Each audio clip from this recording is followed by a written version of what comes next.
Hello friends, सी programming सीखने की इस सीरीज में आज हम देख रहे हैं यहाँ पे जो सीरीज दी गई है यानी कि 1 square plus 2 square plus 3 square up to n term, उसका सम फंक्शन की मदद से कैसे कैलकुलेट करें। तो उसके लिए सबसे पहले हमें एक फंक्शन की जरूरत पड़ेगी, तो वो मैं यहाँ पे डिक्लेयर कर देता हूँ। लेट अस से सम सीरीज। अभी जब भी हम कोई फंक्शन डिक्लेयर करते हैं तो उसके अंदर फंक्शन के नेम के साथ साथ फंक्शन की return type as well as function की आर्ग्यूमेंट आती है। और प्रीवियस वीडियोस के अंदर हमने देखा था कि आर्ग्यूमेंट मींस फंक्शन को दिया गया हुआ इनपुट, यानी यहाँ पे हमें सीरीज के nth टर्म का सम कैलकुलेट करना है तो हमें n की वैल्यू फंक्शन को देनी पड़ेगी। यानी हम ऐसा भी बोल सकते हैं कि आर्ग्यूमेंट के तौर पे हम एक इंटीजर वेरिएबल n पास करेंगे। अभी रिटर्न टाइप मींस फंक्शन के द्वारा दिया गया हुआ आउटपुट, और यहाँ पे फंक्शन सम कैलकुलेट करके हमें आउटपुट के तौर पे देगा, यानी कि हम रिटर्न टाइप के अंदर भी इंटीजर लिख देते हैं। अभी प्रीवियस वीडियोस के अंदर हमने देखा था कि कोई भी फंक्शन के साथ तीन चीजें जुड़ी हुई होती है। एक फंक्शन का डिक्लेरेशन, सेकंड फंक्शन की डेफिनेशन और थर्ड फंक्शन का कॉलिंग। यहाँ पे हमने फंक्शन का डिक्लेरेशन ऑलरेडी लिख दिया है, तो अब फंक्शन की डेफिनेशन की बात करें तो फंक्शन की डेफिनेशन के अंदर फंक्शन के डिक्लेरेशन के अंदर जो भी हमने लिखा है वही लिखेंगे और उसके साथ साथ सम का लॉजिक लिखेंगे। अभी सपोज हम यहाँ पे ऐसा एज्यूम कर रहे हैं कि n की वैल्यू 5 है, मींस इस सीरीज के हमें फर्स्ट 5 टर्म का सम कैलकुलेट करना है। तो लेट अस से उसके फर्स्ट 5 टर्म है 1 square plus 2 square plus 3 square plus 4 square plus 5 square. अभी 1 का स्क्वायर 1 होता है, 2 का स्क्वायर 4 होता है, 3 का स्क्वायर 9 होता है, 4 का स्क्वायर 16 होता है और 5 का स्क्वायर 25 होता है। अभी पहले टर्म का सम यानी कि 1 होगा।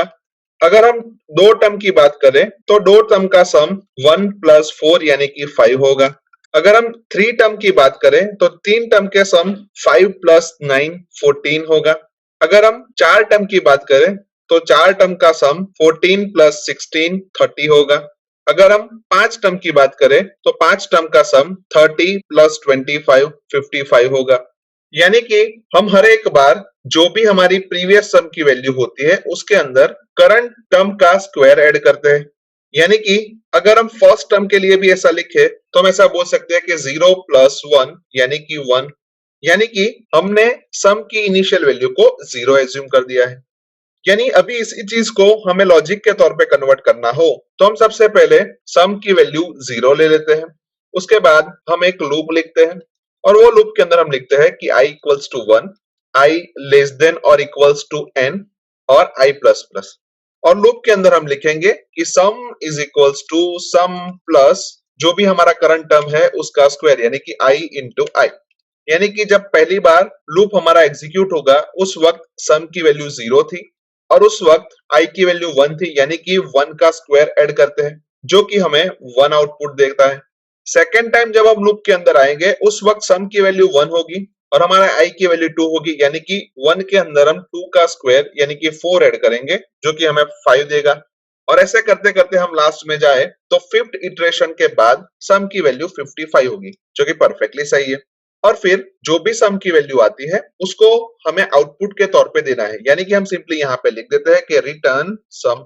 अभी लूप के अंदर हमने i और सम नाम के वेरिएबल का यूज किया है तो उसको हम ऊपर डिक्लेयर करते हैं। लेट अस से इंटीजर i एंड सम, यानी अब हमारे फंक्शन की डेफिनेशन खत्म हो चुकी है।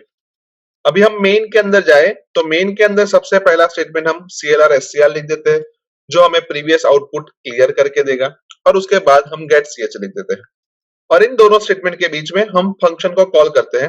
लेट अस से सम सीरीज और उसके अंदर हमें एक आर्गुमेंट पास करनी है तो हम यहाँ पे लिख देते हैं कि n, यानी कि यहाँ पे जो हमने n यूज किया वो हमें डिक्लेयर करना पड़ेगा। लेट अस से इंटीजर n और उसकी जो भी वैल्यू है वो हम यूजर के पास से रीड करवाएंगे, यानी कि उसके लिए हम एक स्कैनफ स्टेटमेंट लेंगे और उस स्कैनफ स्टेटमेंट के अंदर हम मैसेज देंगे %d address of n। Scanf के ऊपर हम एक प्रिंटफ स्टेटमेंट लिख देते हैं और उस प्रिंटफ स्टेटमेंट के अंदर हम मैसेज दे रहे हैं एंटर n। अभी फंक्शन हमें कुछ आउटपुट दे रहा है और वो आउटपुट स्टोर करवाने के लिए हमें एक और वेरिएबल की जरूरत पड़ेगी। लेट अस से s। यानी कि यहाँ पे फंक्शन जो भी रिटर्न करेगा वो s में आके स्टोर हो जाएगा, यानी कि हमें s को भी डिक्लेयर करना पड़ेगा, लेट अस से इंटीजर s, और फिर फंक्शन कॉलिंग के बाद हम एक प्रिंटफ स्टेटमेंट लिख देते हैं। उस प्रिंटफ स्टेटमेंट के अंदर हम लिखते हैं कि sum of series is equals to percentage d, और परसेंटेज डी की वैल्यू हम s से रिप्लेस कर रहे हैं। यानी कि यहाँ पे हमारा प्रोग्राम बन चुका है, और जब भी हम इस प्रोग्राम को एग्जीक्यूट करेंगे तो उसका एग्जीक्यूशन मेन से स्टार्ट होगा, जहां पे पहले स्टेटमेंट के तौर पे हमने दो इंटीजर वेरिएबल n और s डिक्लेयर किए हुए हैं। उसके बाद वाला स्टेटमेंट clr scr है। उसके बाद वाला स्टेटमेंट हमें एंटर n मैसेज प्रिंट करके देगा। उसके बाद वाला स्टेटमेंट हमें n की वैल्यू रीड करके देगा। लेट अस से हम n की वैल्यू 5 एज्यूम कर रहे हैं, यानी कि जब हम फंक्शन को कॉल करेंगे उस वक्त फंक्शन के अंदर n की वैल्यू 5 पास होगी, और जब भी फंक्शन कॉल होता है उस टाइम मेन का एग्जीक्यूशन थोड़ी देर के लिए सस्पेंड हो जाएगा और हमारा कंट्रोल फंक्शन के अंदर आ जाएगा, जहां पे फंक्शन के पहले स्टेटमेंट के तौर पे हमने दो इंटीजर वेरिएबल i और सम को डिक्लेयर किया है। उसके बाद वाला स्टेटमेंट सम को 0 से इनिशियलाइज करता है। उसके बाद हमने एक लूप लिखा है जहां पे वो सम की वैल्यू कैलकुलेट करता है। यहाँ पे हमने n की वैल्यू 5 पास की है, यानी कि ये लूप हमें फर्स्ट 5 टर्म का सम कैलकुलेट करके देगा, और उसके बाद जो हमने रिटर्न स्टेटमेंट लिखा है वो सम की वैल्यू रिटर्न करेगा। और अभी अभी हमने देखा कि फर्स्ट 5 टर्म का सम 55 है, यानी कि हम ऐसा बोल सकते हैं कि हम यहाँ से 55 रिटर्न करेंगे, और ये 55 s में आके स्टोर हो जाएगा। यानी कि जब भी फंक्शन कॉलिंग के बाद वाला प्रिंटफ स्टेटमेंट एग्जीक्यूट होगा तो हमें आउटपुट के तौर पे sum of series is equals to 55 मिलेगा, और उसके बाद गेट ch स्टेटमेंट का एग्जीक्यूशन होगा और फिर हमारे प्रोग्राम का एग्जीक्यूशन खत्म हो जाएगा। सो लेट अस से अभी इसी चीज को चेक करने के लिए मैं प्रोग्राम को सेव कर देता हूं। उसके बाद प्रोग्राम को कंपाइल करता हूं।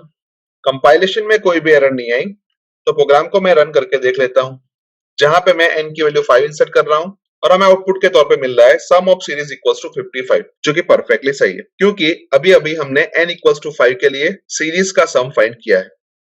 एक और बार प्रोग्राम को रन करते हैं, जहां पे मैं n की वैल्यू 10 इंसर्ट कर रहा हूं और हमें आउटपुट के तौर पे मिल रहा है sum of series is equals to 385, जो कि परफेक्टली सही है। पर n इक्वल्स टू 10 के लिए हमने हमारे कोड को मैन्युअली एग्जीक्यूट करके नहीं देखा, पर आप खुद उसको मैन्युअली एग्जीक्यूट करके हमें जो सम मिल रहा है उसको वेरीफाई कर सकते हो। यानी कि हम ऐसा बोल सकते हैं कि इस प्रोग्राम के थ्रू यहाँ पे जो हमें सीरीज दी गई है उसके n टर्म का सम फंक्शन की मदद से इजीली कैलकुलेट कर सकते हैं। सो आई होप कि आपको इस प्रोग्राम के अंदर अच्छी तरीके से समझ आ चुकी होगी। आज के वीडियो में बस इतना ही। नेक्स्ट वीडियो में फिर से मिलेंगे। Thank you very much.